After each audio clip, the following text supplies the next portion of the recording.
सामाजिक न्याय आणि विशेष सहाय्य विभागांतर्गत राज्य पुरस्कृत संजय गांधी निराधार अनुदान योजना व श्रवणबाळ सेवा राज्य निवृत्ती वेतन योजना आणि केंद्र पुरस्कृत इंदिरा गांधी राष्ट्रीय दिव्यांग निवृत्त वेतन योजना या योजना राबवण्यात येत आहेत। या योजनेअंतर्गत सर्व प्रभागातील दिव्यांग बांधवांना दरमहा 1500 इतके अर्थसहाय्य देण्यात येते। या योजनेअंतर्गत दिव्यांग बांधवांना देण्यात येणाऱ्या अनुदानाच्या रकमेत दरमहा 1500 वरून 2500 2500 अशी वाढ करण्यात शासनाने निर्णय घेतलेला आहे। ह्या आपण कृपया नोंद करावी।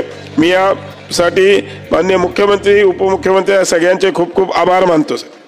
तर मित्रांनो, अशी महत्त्वपूर्ण अपडेट आता शासनाकडून मिळालेली आहे। अशा सर्व अनुदान योजनेचा लाभ घेणाऱ्या लाभार्थ्यांना जसे की संजय गांधी निराधार अनुदान योजना, श्रावणबाळ सेवा राज्य निवृत्ती वेतन योजना, केंद्र पुरस्कृत राष्ट्रीय दिव्यांग निवृत्ती वेतन योजना यांच्या लाभार्थ्यांना लवकरच 2500 रुपये प्रमाणे प्रति महिना अनुदान दिले जाणार आहे।